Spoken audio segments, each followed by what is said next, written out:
Hello, everyone. Welcome to this week's Unconventional Wisdom on Grief and Loss. This is session 5. My name, I know, right? Fast. My name is Delilah De La Rosa. I am the founder of Depth Worldwide. And to my side here is Steven Morrison. He is the creator of Spiritual Workout, the practice that is helping us as we explore unconventional wisdom on grief and loss. And he is also the author of An Extra Year, Grief and Loss in the New Age.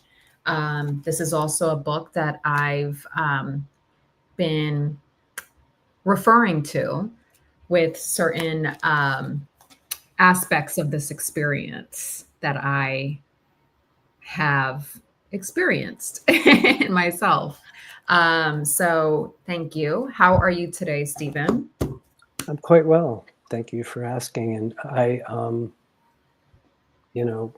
Delilah and I don't meet ahead of time. There's nothing here. No, this is raw, unedited, uncut. Live. So with that, what I would like to do as we start is to simply invoke and put into practice what we're talking about by invoking the presences of both your mother and my late partner, who I firmly believe are actively participating in this project anyway.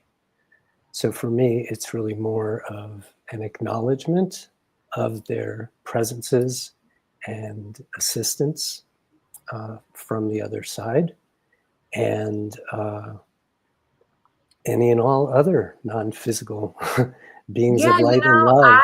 I didn't really, because I was just focused on my mother, in which, this is essentially what brought this on. My mother, just to recap, my mother passed away in November of last year. And so it's been about 3.5 months since her passing. And I have already worked with Steven more on a personal level with Spiritual Workout for about 20 years or so. And on a professional level for about 6 years, like 6 years ago and stuff. So professional, personal, and definitely right now, professional, personal, as I move through this experience after the passing, my mother's pass, transition. I didn't think to invite or invoke the deuter or any other non-physical entities, but I like that. Well, and again, it's more of an acknowledgement at this point that we're not alone doing this, that the whole time that we are having this conversation about connecting with the other side. Yes, the two-way communication. Yes, so let's practice what we preach.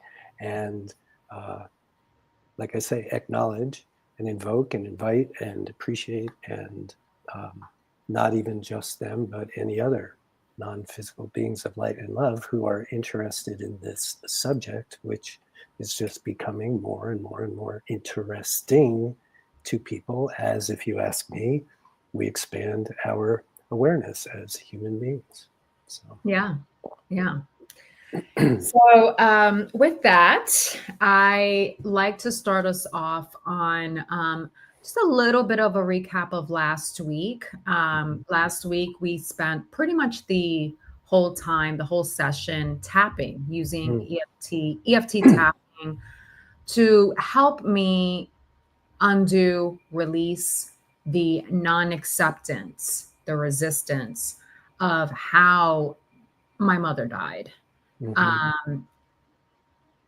She passed away from cancer, pancreatic cancer, stage 4 pancreatic cancer, spread to her liver, spread to her lungs.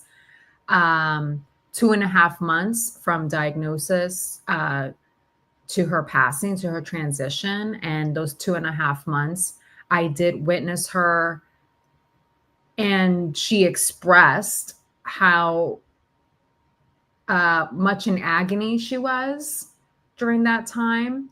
And that was the piece of this whole experience that I felt a bit stuck on, wobbly, stuck on, couldn't really move through that. And so we used EFT tapping to see what was going on there, explore, investigate a little bit, inquiry. We did it for inquiry. And what came up last week was, or what seemed to be a big part of why that non-acceptance was there, is because I couldn't do anything to change her experience. I couldn't do anything to stop the suffering, and so we ended off with two things. One, my exploring, what does that mean to me that I couldn't do anything? And two, to go back to the soul work, right? Well, that was part of the soul work. That was an assignment. But then the initial soul work assignment of writing a new story of her transition from her soul's perspective and my soul's perspective. Writing it, because I've been, for the past couple of weeks, whenever I've been in that space, that mental, emotional space of, why did the soul choose this way to go out, to depart this plane? I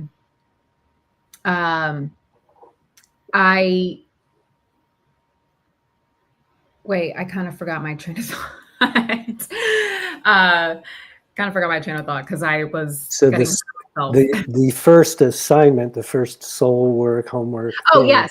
Yes. I'm sorry. Yes. So whenever those memories, those flashbacks of her suffering, her struggle, her agony, her non-acceptance, resistance to what was going on here in this physical plane, and my witnessing that, I turned to talking to her about it, but I didn't actually go into writing the new story, right? And so I did that today. But I wanted it to, before I go into that, I wanted to start with another sign that I received. Okay. So the funeral home that I worked with, that pretty much helped me put on my mom's service, host my mom's service, they were exceptional. The funeral director, exceptional. Like, I actually credit him in terms of kind of helping me, like holding my hand through this process. And it was like really interesting because he's young, he's like only 32, 33. Yet he was been in this industry for like 11 years. So he was a baby, so he just got it on lock, right? And I just, every time, like when I would ask for reassurance, that's just what I was feeling. Like I wanted some reassurance when in those early days, as right as she passed, he would provide me with that reassurance, And so, we thanked him, my brother and I, my husband, my brother and I, we thanked him, him and the team over there, Sparrow, which, is the funeral home that we worked with out there on the East Coast, in Brooklyn. And we thanked them. And he asked me, he's like, a big help would be if you could write a review. right? Mm. And I was like, okay, I definitely will do that. I know how important those things are, and they're asking me, to do it. Mhm. But with that, anytime I have to do a bit of writing that's really important to me, something that I know is really meaningful, Mhm. it takes me a while. Okay. And then this in particular, it was like kind of recapping those early days, the month of November, and these early days. Mhm. There's obviously a bit of charge, there. Um, in January, I think it was January where I started just like a draft, and it was really long. Google reviews, like it's like only 4,000 characters. And I was going on 4 pages. Okay. So I was like, all right, let me put this down and get back to it because this is just becoming a little overwhelming right now. So let me Mhm. just put it down and get back to it. Saw him to pick up my mother's ashes, went over to the funeral home, pick up my mother's ashes in January. And he reiterated that something that would be really nice is if I could put it in a review. And I was like, trust me, I'm working on it. It's just on page four or five. Okay. But I'm going to do it. I'm going to do it. I just, give me some time because it's like on page 4 or 5. He's like, oh, okay. Wow. Like, maybe I could use that for my own reference. I was like, Yeah. I'll do that. But I need to condense it to a place where I can post it on Google, So I felt the inspired action to start that on Sunday. Like just something came over me and I was like, okay, it's midnight. This is not really helping my trying to sleep earlier, but I'm feeling inspiration. I'm going to do it. Okay. Like just milk it right now. Right. So 6 hours later, I kind of pulled an all-nighter and I finally got it to a place where I needed to condense it even more so, but it was After getting the 6 hours? yes. Yes. I was like about 1,000 characters over. And I was like, all right, well, at least it's better than It's manageable. yeah, it's manageable. I could do it. But it was feeling good. It was feeling good. And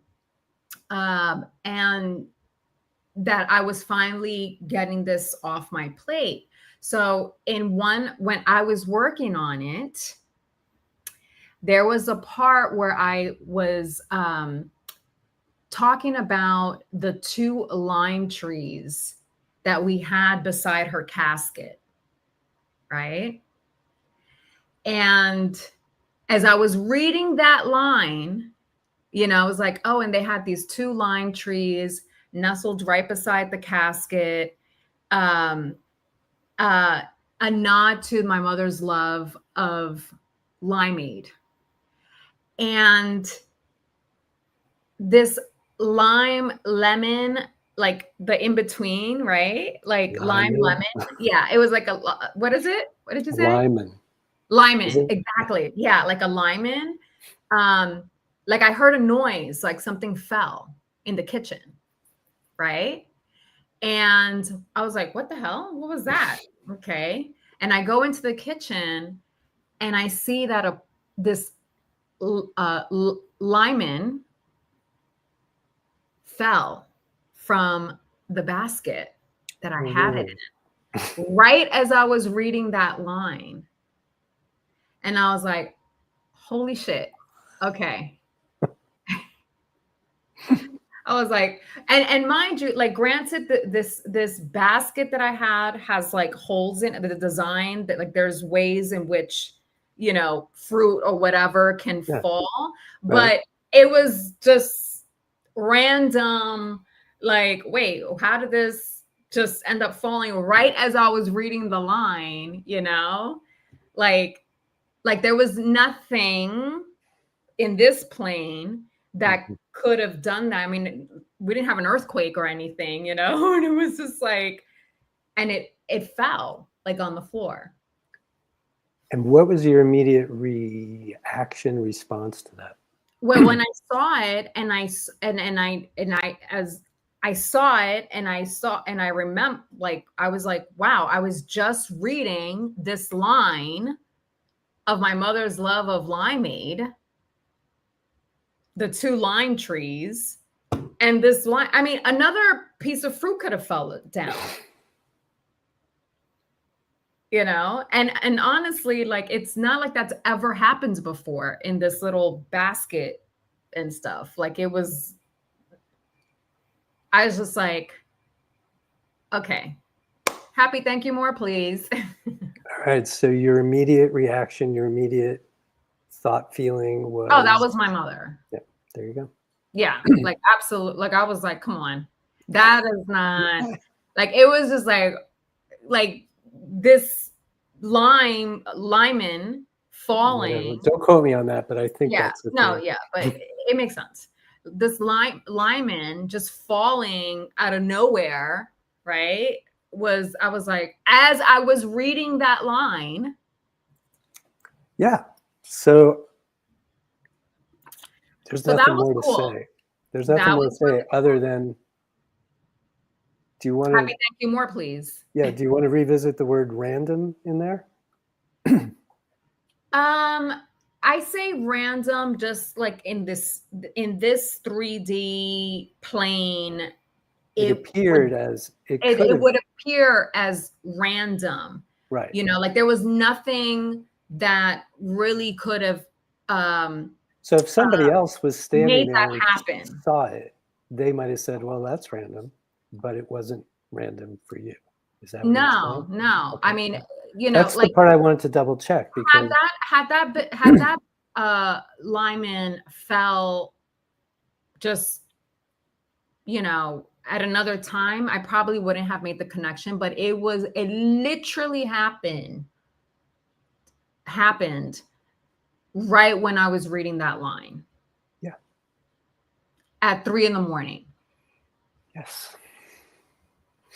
No other fruit or anything. So can you consider has ever fallen from that basket before? So, yeah. So nothing random about it. I'm just double checking on that, because we in this practice don't believe anything. I'm saying random in quotes. I get it. I just was double checking. So yeah.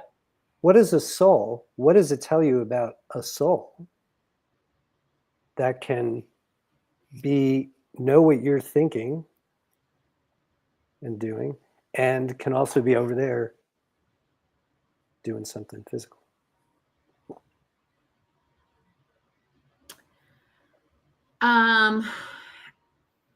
That they just are limitless. You know, limitless, magical, in a good way. I'm not saying like, oh, that's magic, you know, but like magical in a great way. Like, I like magical. I like magical, you know, expansive, powerful. Yeah. So that's, I bring that up first, because I think that led me to going into the writing. To the homework writing, the writing of the new narrative. Yeah. Of my mother's transition. As a limitless, powerful, expansive being. Yes. And so let's talk about that. So that's this morning, because, you know, this is coming off of the heels of like finally condensing this thing, posting it on Google. You know, I was like, God damn, after like 3.5 months, 3 months, posting it on Google. I actually sent the funeral home, the funeral director, my original 2,000 word piece. Of my experience. I was like, look, this is what I was having to condense. Okay. That's why it took me a long time. Cut and paste at will. However, if you want to know what you guys mean to me in a much more elaborate fashion, then feel free to read it. Just gave it to them, you know? Feel free to use it however you want, you know. Yeah. But coming off of the heels of that piece of this whole experience, I was like, you know what, I want to attempt the writing part here. Okay. You know, let's see what's going on here. And when I first started writing, I asked the question, I said, Ma, you know, from your, I'm paraphrasing here because I don't really remember, but you know, from your experience, from your new place, you know, your new dimension, can you tell me, you know, why the soul chose this experience, you know, of like to depart this plane? Um, it just seems so counter to what you wanted here on the ground in this plane, according to your conscious mind. Um, help me, please, to make sense of it, you know? And it brought me, you know, it brought up the tears. It brought up a bit of charge because I just kept thinking the agony and agony, right, of those days. And I just started crying, and I was just like, you know, I think I'm just, there's still that non-acceptance that I know I'm doing this to work through this, work it out. And yet I felt like there was just still a lot there with respect to this piece of it, you know, the agony part, right? That is tripping me up. I couldn't move, you know, through it. And I was just like, and it was, I felt like it was like crickets. Okay. You know, felt like it was like crickets. And I was just like, all right, you know, I'm showing up. I'm showing up, and no one said that this was going to be an instant thing. You know, this is unconventional. This is not something that I've done before, you know. So it's okay. It's okay. You know, it's okay if you're feeling crickets. However, what I did do, that I think helped me, was I was like, okay, Delilah, what is it that ideally you would want to make you feel to accept this? Like what, you know, I just went there, right? Yeah. And what I came up with was like, I just want for my mom to let me know that even though those last 2.5 months, she was in agony and all that, like her telling me it's only because I was in fear of the uncertainty. I was in fear of leaving this plane, you know, but once I got here, it's amazing. Like I'm limitless, you know, I feel magical. I'm more powerful. Like, you know, there's nothing stopping me, you know, and that made me feel good, you know, like that was making me, I was like, okay, like that was moving stuff for me. Yeah. To entertain that ideal, you know, that scenario of her letting me know that, you know, that yes, those 2.5 months as I was leaving this plane, I wasn't a happy camper. And it's just because I wasn't, I was afraid of what was to happen, and I couldn't really see beyond. But once I got to the beyond, once I got to this other dimension, it was like, oh no, I'm good. Like you know, again, the magical part, like I'm expansive, I'm expanded, I'm much more no limits, you know, and so that was really positive. I felt like that was really like productive for me to go there. And I'm not sure how I got to this other part of it, but I got back to the agony part and my issue of not being able to do anything about it. Mm-hmm. Right. And I was like, well, what does that mean to me that I couldn't do anything about? Because it's not just with what happened with my mom, but I noticed that this is something that I've experienced throughout my life when I see people that I love, sometimes not even people that I love, but this oneness, when I see people suffering, and I'm saying suffering because that is the experience that I'm seeing and that they're Mm-hmm. conveying, Mm-hmm. And I was like, well, what is it? What is it that trips me up about that? And I was like, is it control? Like, the non-acceptance of not being able to intend for others, for example, like I feel like that's really at the core here of why it triggers me to this idea that I can't do anything about people's suffering, and especially that I couldn't do anything about my mother's suffering. Mm-hmm. Right. And why I'm not at this point able to get over that, and accept that fact fully. Mm-hmm. So I was like, what does it mean to me? What does it mean to me?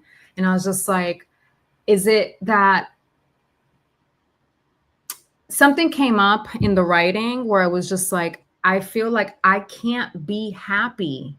I can't be in alignment when I'm seeing Mm-hmm. my loved ones suffering, when I'm seeing that they're not accepting, because I remember last week, when you were speaking about Deuter and how Deuter did not have that issue of resisting his departure or what was going on, the road to departure. Mm-hmm. My mother was a different story. She was very resistant, very resistant. And I do feel that had my mother accepted, what was going on or just spoke about it in that way, Mm-hmm. that I wouldn't have been so charged about this particular aspect of the experience. Mm.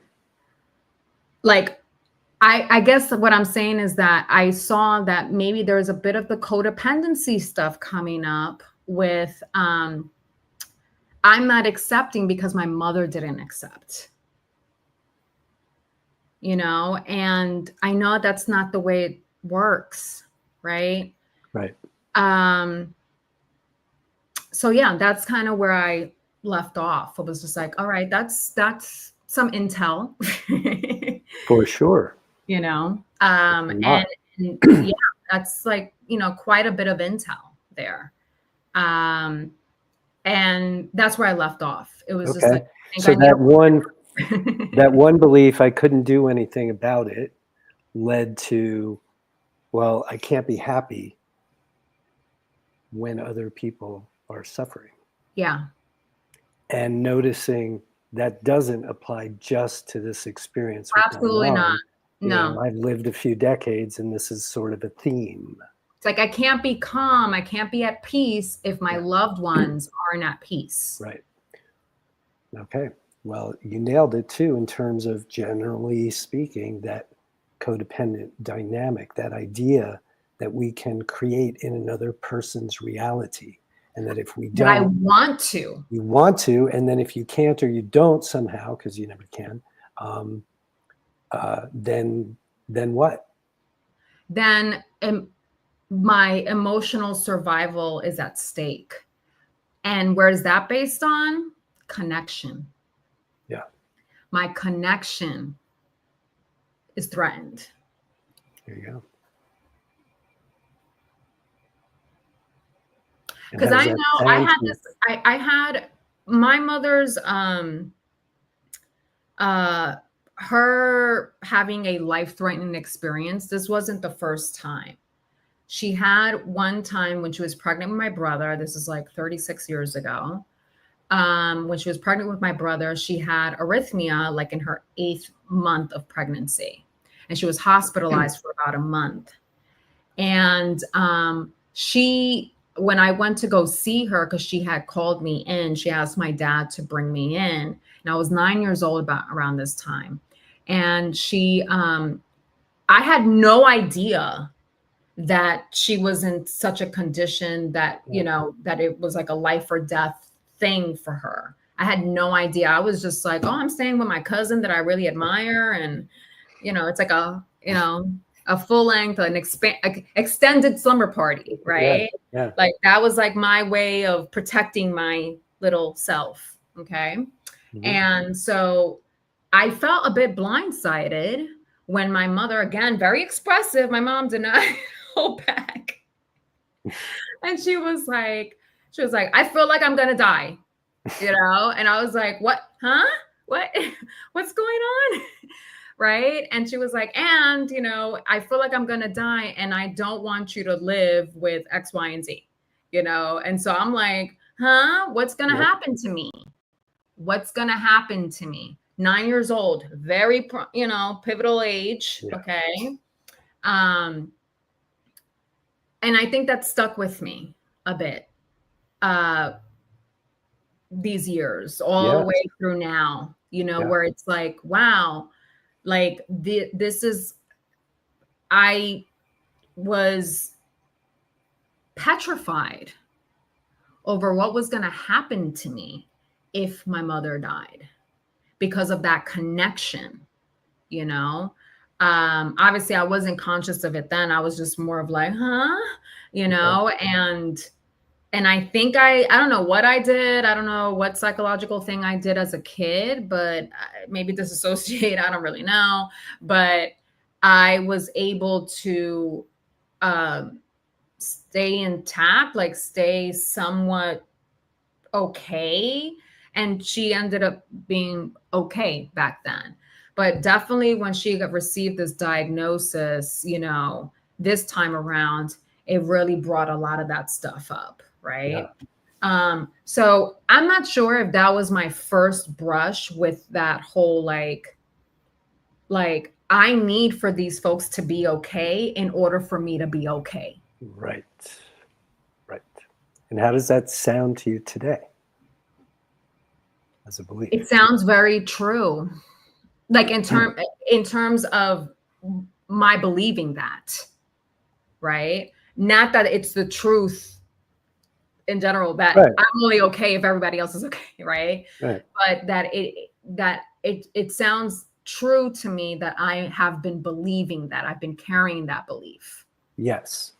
And how does that And how belief? that how that trips me up is keeping me in a place of wobbliness, non-acceptance of this Right. piece of it. Yeah.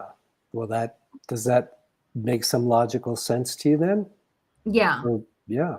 So what we're calling unconventional here, such a major, huge part of this practice is the idea that the concept that beliefs matter, and so much of the work that we do uh, going forward, it's about beliefs aligning with our desires, with our intentions. I want to be a millionaire, and I believe money's the root of all evil. That's going to pose a bit of an issue, right? So I either give up being a millionaire, or I keep trying to be one with the belief that money's the root of all evil, right? Or And being a millionaire doesn't happen. So I either have to give up on that, or I keep trying it, like I say, or I change my belief to align with the intention. That's how beliefs matter going from this day forward.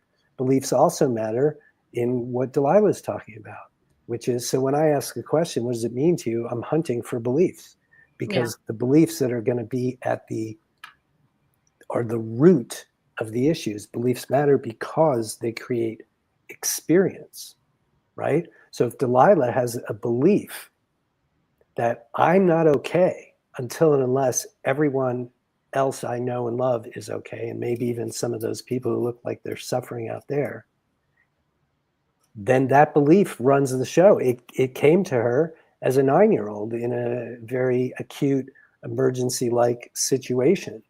And obviously, as is the case with most of us most of the time, that didn't get processed through. So the belief in this case still is creating that experience decades later.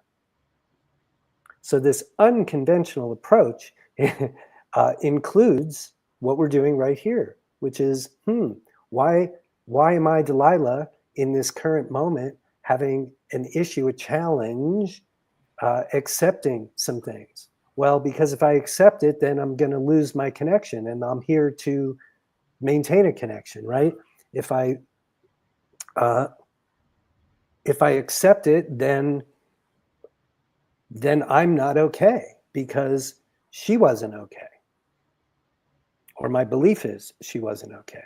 So this is it. This is such a critical part of our practice in general, which is because then the next part, now that we see what we're dealing with, and there might be more added to it, then we have a process for processing through that old stuff so that it no longer is a trigger in today's life. And I so appreciate, Delilah, your acknowledgement of that and seeing that, wow, on this level, this is not just about what happened with my mom. This goes way, way back. Oh yeah.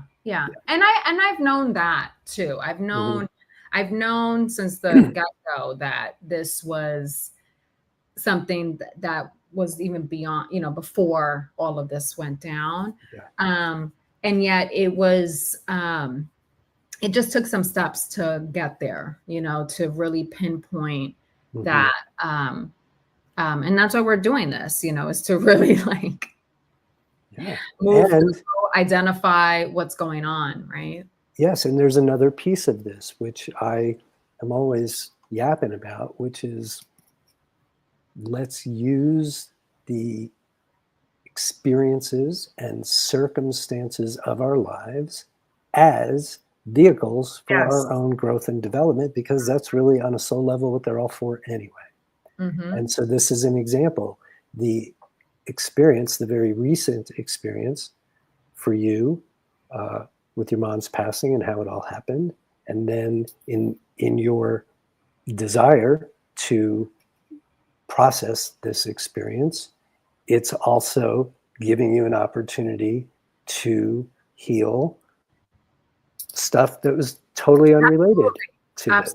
And that's it's also giving me an opportunity to really address, the fears that can sometimes run the show in my life. Because it was definitely something that came up in my mother's experience, and perhaps that's another reason why her not being okay and in full of fear was brought up a lot of charge for me, and really triggered that whole she's not okay, I'm not okay, that kind of thing. So it was also a mirror of my need to address those fears, fears that I have as well. That I don't necessarily want to carry with me. That was a part of my mother's experience, some things that I may have internalized as a result of, being raised by her that I don't want to carry with me. There's so much more, there's so many more other things. And I know she wouldn't want me to carry that. So, it's not like I will say that there is some times where I feel a little bit of guilt. And I know what you think. I know what you think about guilt, but this is just the way I feel. It's a real thing. There's a little bit of guilt that I may feel at times when I do say that, when I say that I don't want to carry this with me, even though I know my mom wouldn't want that either, you know? But I guess maybe there's something there about connection again, you There's a know? belief there. So just Yeah. whatever that belief is that creates the guilt or set of beliefs. Like I'm leaving her behind if I don't carry that with me, or if I'm saying something, like, am I judging it? I don't feel like I'm judging it. It's like it just doesn't serve me, right? And she Yeah. would say the same thing. Right. But I guess I'm not I guess I'm feeling like that sensation, that feeling guilty. Well, the feeling is never going to be disconnected from a belief. Right. And so I'm trying So, to figure out the belief yeah. is like, do I So, feel like I'm leaving her behind, or am I right. saying that she wasn't enough? So I'm starting some notes here, but what I'm strongly suggesting to you is to start your list of beliefs with regard to this project that are coming up already, that we already have. So let's just make sure that we don't lose any, and that we see, are there 5 on here? There are 15 on here. Doesn't matter how many, but let's kind of keep them organized, because at some point in this process, whether we do it on as part of this or not, that's going to be a piece of it, to discreate those beliefs so that they no longer create in your reality. We're going to leave them aside for right now. There's nothing so terribly huge that I think it makes sense for the moment but I just want to make sure that you don't miss any, because they're starting to pile up here. Like, I couldn't do anything. I can't be I'm happy shutting them when out. others suffer. Yeah, all that stuff.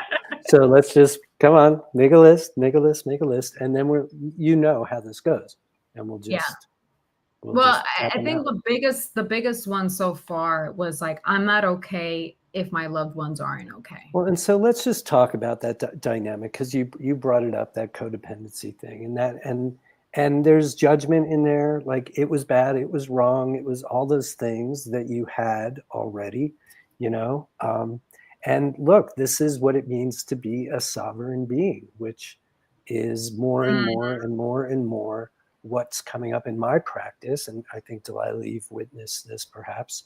I'm not here to tell anybody what to want by any stretch of the imagination. I'm here to help them articulate it, and I'm here to help them cultivate it.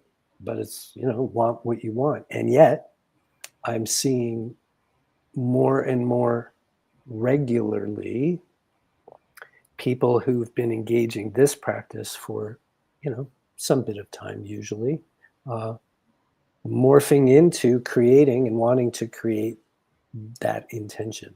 The language I use for it is sovereign being, which we'll talk a little bit about what that means. Oftentimes people will use the language, well, I think this is really just an intention for an entirely new way of being. And that's all. You've heard people say that before. And so what does that entail? It's, if you know what codependency is, it entails the exact opposite of whatever codependency is. It's the idea that we are sovereign individual beings. This is a bit of paradox. Well, we're totally individual, yet we're all connected. Oneness, and everything is one thing. And that's where I wanted to go into, Yeah. because I felt like there was something there, though, even though I know that it's not necessarily serving me to believe that I'm not okay unless others are okay. Right. I also felt like, well, isn't there something to be said about, with the oneness piece, that when I see someone suffering, When you not see just someone, pain, but they're actually there is not just pain, but that they're in resistance, and that's why they're having the suffering experience. Seeing that, I mean, isn't that just like part of love too? To feel like damn, I don't want them to be suffering. I don't want them to be in this It place. just depends on, so maybe let's just illustrate a sovereign being approach to that dynamic Yes. Yeah, and there we the go. other approach. That would So, be helpful. so what would be your way? And then I'll tell you a different way. What would be take it off of you and just stereotypically or typically, what would somebody who's a little more inclined on the codependency side of things, how they would respond? And then I'll offer perhaps an alternative. So it's a little bit of kind of like this, like, your pain is my pain, right? All right. Uh, and while I don't believe that, like, face, but I don't even like the way that sounds. I remember my mom said that about my grandfather, her father. He's like, his pain is my pain. And I was like, Ma, don't say that. Right. Because I knew that that was like codependency, like 101 right there. Mm-hmm. You know what I mean? I Yeah. was like, Ma, don't say that, you know? Um, and yet that's kind of like, it's not really full on my experience, but there's a little like threads. Well, obviously, because Yeah. you caught it in yourself. That's your own inspiration speaking to you, which I didn't want to ignore. Mhm. Okay. So your pain is my pain, the person over there who's suffering. What else do you believe about that? Or how else do you want to respond to That that? if that's suffering, that suffering could lead to disconnection, For that separation person? between us. That for that person already they're not in So if, connection. if this person I love and care about is suffering, then we are less connected than I would like to be because they're suffering. I feel like that will lead to disconnection. Okay. Well, And again, it's the that belief. So disconnect, suffering, your pain is my pain. Suffering leads to disconnection. So first off the bat, your pain is my pain. A sovereign being knows that, look, this is a paradox. Individual, yet all connected. Individual, yet we're all one. So I know you've heard me say this before. I heard it from a teacher, I don't know, 30 years ago. Paradox is the language of the gods. So anytime I'm in paradox, I'm like, okay, this is an okay place. This is a spiritual issue. So personally, I never even argue with that, right? So I'm okay with the idea that, yeah, we are individuals. Look, I know where I end. I've got this body. membrane, I've got a couple of, pardon me. Oh, sorry. I've got this membrane. body. I've Oh got a no, no, couple. I said membrane. Like Oh, I'm sorry. I thought you were yelling at me for no, the. no, no, membrane. I was saying membrane, like a Yeah. membrane. Yeah. Yeah. And so, I've got my physical body. I've got my being part of me that is part of it in here and part of it out there connected to everything. I know we're all connected, and yet I know your pain is not my pain. I know that you got born on purpose for a purpose. It's not my business what that is. I have really no idea, even if we're madly in love and sleeping together, that, I'm not necessarily going to know another person's true life journey. I already had that experience. I'm supposed to understand his journey of leaving his, I don't, but I accept that he's on his journey and I'm on mine, and our paths are together for a while and then they're not. And how is that different from life anytime? So that idea, your pain is my pain, is the antithesis of what we believe. Like, Mm-hmm. we believe that we got born on purpose for a purpose. We have certain things that we kind of came here to do and be, that may, with free will, maybe we'll play that out, maybe we won't. But your pain is not my pain. So it's a Mm-hmm. very difference. Suffering leads to disconnection. Disconnection, that implies that I, well, do you mean connection like with another human being on a friend level, a love level, we like each other, we love each other, we just, that connection. So, And I also feel that when we are suffering, mhm, um, we're not in alignment. Right. We're not connected to the divine. Or we're not feeling it as much as we Yeah. can. We're never not connected. Right. I meant more in terms of the feeling experience, the felt experience. Well, I mean, we experience disconnection. That's kind of what this whole human project has been about of late. Right? But, it's that whole the sun is still shining on a cloudy, stormy day thing. The connection is always there. Right, it's always there. It's just whether you're tuned to it, tapped in. Correct. Not. Yeah. And that's what I meant by disconnection. Yes, but this is another piece of a sovereign being knows that he creates his own reality, no matter what else is going on. Mm-hmm. Now, another piece of this that we haven't hit on yet that I'll say, I don't want to hijack the whole conversation, is that, what was I going to say? Another piece, didn't want to hijack the conversation. Oh, well, it'll come back. From disconnection? Oh, thank you. So if we really want to influence another person who's suffering and give something, sometimes it's a smile, sometimes it's a pat on the back, sometimes it's, get in the car, I'm taking you to the hospital, whatever it is. We don't help people by joining them in their pain. I know. We help them by hopefully bringing to them a higher frequency, creating a little more room and space for them to heal. Versus if I'm going to meet you where you are in your pain, now we're both there. Mm-hmm. And we're both struggling and we're both trying to find a lifeline. If I want to be the lifeline, there's no way I can do that if I'm joining your pain. Now, the only way, so some people will say, well, Steven, that sounds a little heartless, but it isn't. It's non-judgment. It's not my pain. I'm not here to have your life experience. I'm having mine. And in this moment, we're both in the same place. And I trust that that's not an accident. So if I want to listen to inspiration for what action to take, I can't do it from the place of joining your pain. I can only do it from a place of some higher frequency. Everything is energy. Mm-hmm. Mm-hmm.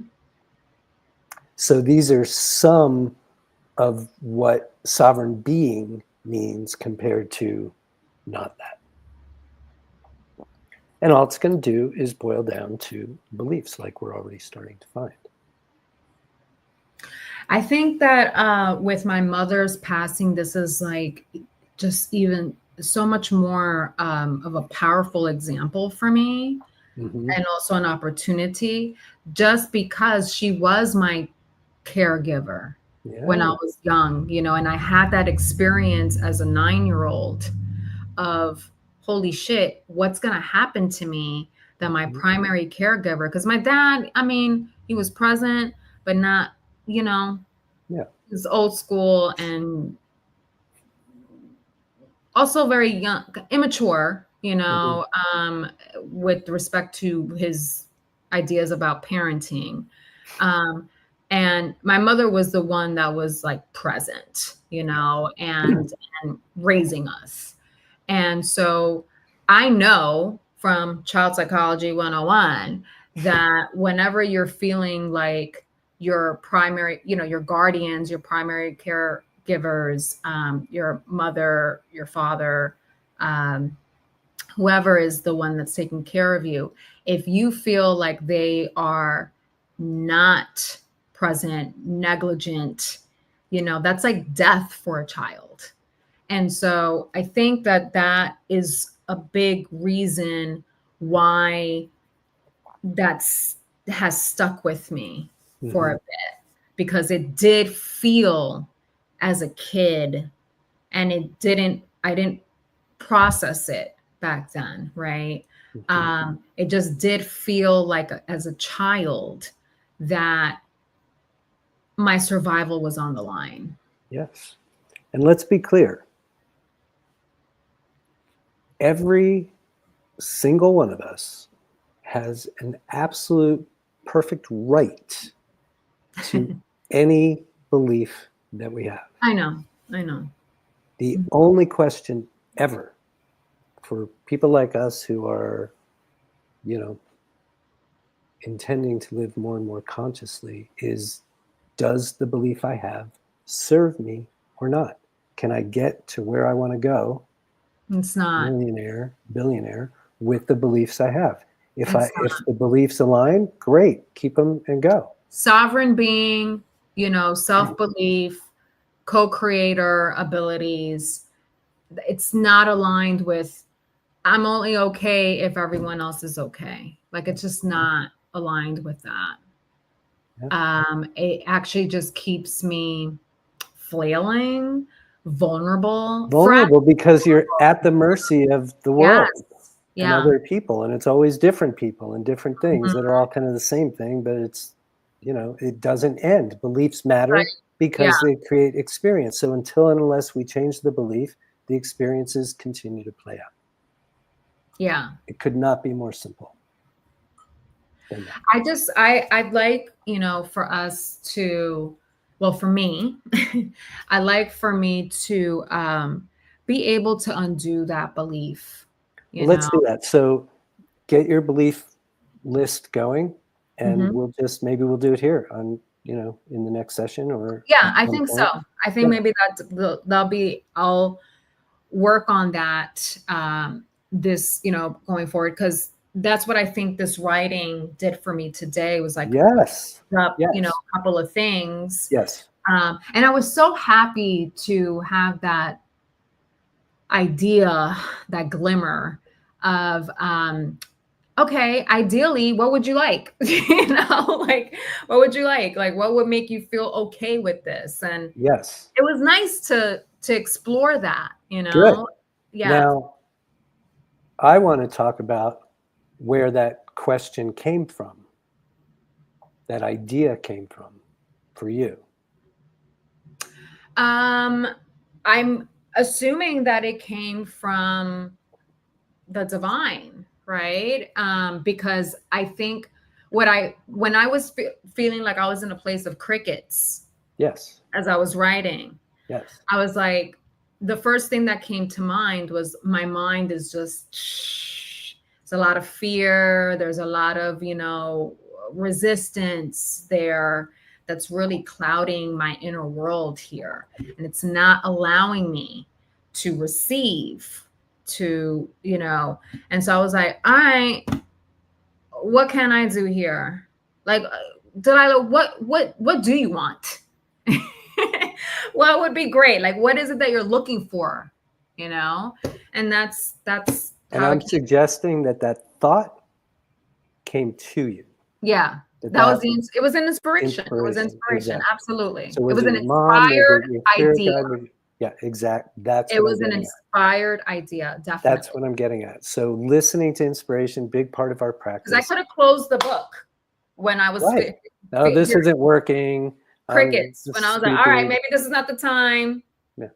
It's not the time. I'm not in the time or place right now where I'm going to receive. So I was like, Yes. but then I was like, Yes. what do you want? What Yes. would you like to experience? Right.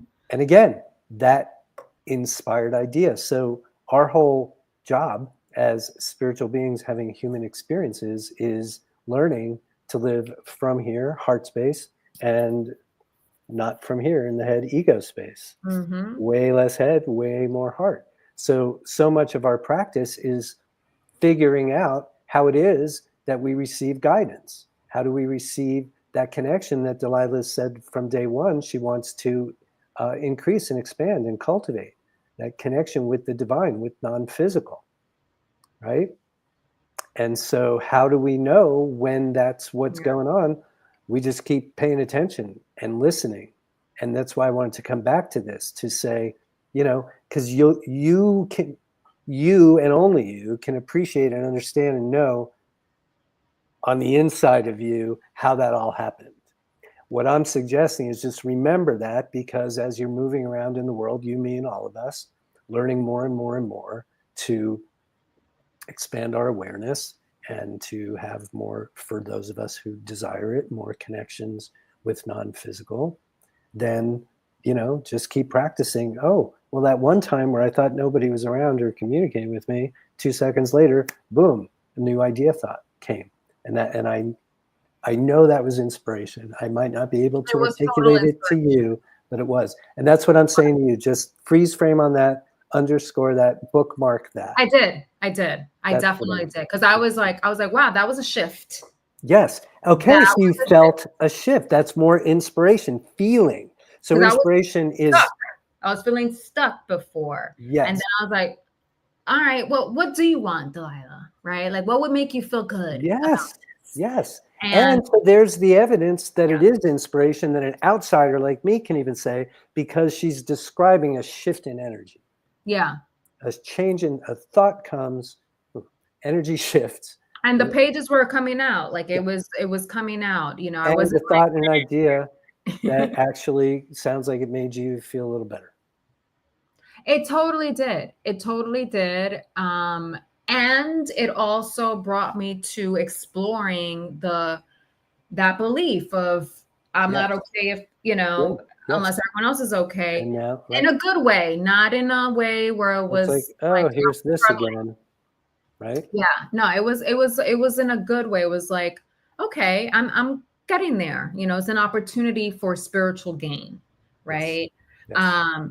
And it was also really nice to luxuriate in the idea of my mom, the narrative, right, of my mom being like, yes, when I was on the ground, in this plane, I was, rife with a lot of fear and resistance about what was happening. But that's just because I didn't know where I was going to land and how amazing it feels over here and limitless and free and how powerful and magical I feel. Like now I'm limitless. I don't have that membrane. I can be with you. I could be over there. I could be here. I could, that kind of thing. Like that was cool. Yeah. Well. Yeah. I think our work here is done for today. Truly. No, it definitely is. And hats off to you, really, Delilah, for your stick-to-itiveness and your. This is really important for me. I mean, this is, this is like my mom transitioning and very monumental experience for me, well, what not you're doing, that I saw coming, right? Right. And what you're doing immediately is, quote unquote, processing it. That's I am.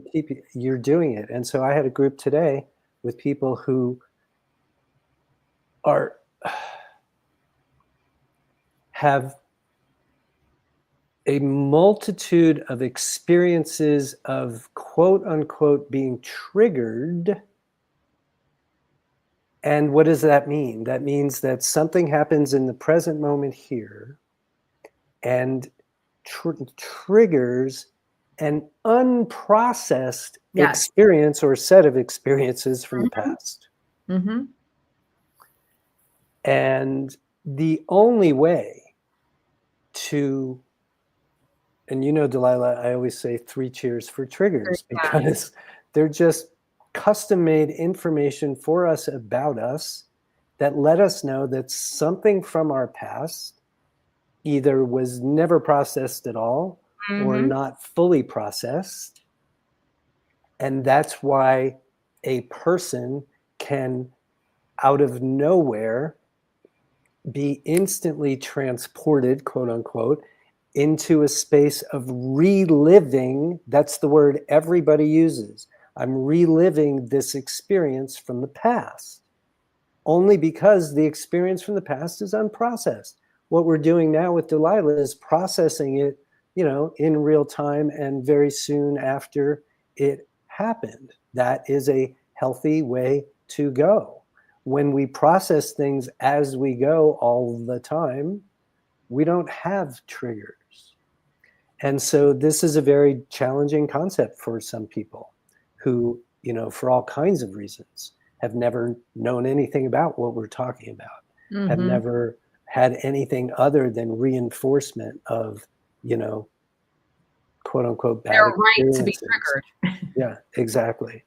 And the truth of and here's the other thing, every single one of them wants, and I think this is writ large for almost every people, wants to, because of the suffering they have endured, wants to turn around and help other people. But nobody can do that until they process their own things. I couldn't sit here and do grief and loss with you or anybody if my own had not been processed. There's nothing about this conversation that triggers some unprocessed experience from the past, even Yeah. close, Yeah. And so what you're doing, and the fact that you're doing it publicly, and allowing other people in to see this process is really helpful, because the fact that there is so much unprocessed grief, for sure, in our culture and society, there are also untold numbers of unprocessed experiences that might not have anything to do with loss, but they were also traumatic and whatever. So what you're doing here, processing a major life event in real time, is not only incredibly valuable to you as a human being and your own mental health and ability to move through the world as a connected, happy person, but again, you're just lighting a path for others, because so much of what we're talking about is the exact same conversation for processing any of our stuff. What did it mean to you? Yeah. What are those beliefs? Why do they, let's reorient. And another part, when I'm skipping ahead just a little, because we're not going to end this series before you are going to be tasked with creating an intention for your own health going forward, which I know is not a new project, but we'll look at that again. And Yeah, because that's definitely, and that probably will come up with the beliefs when I go through that, because I was a little, I wouldn't say triggered, but nudged by poked when a friend of mine mentioned that she had gone to her get herself checked out, her exams and stuff, and it wasn't like I was like mad or anything like that, but it was just more of like a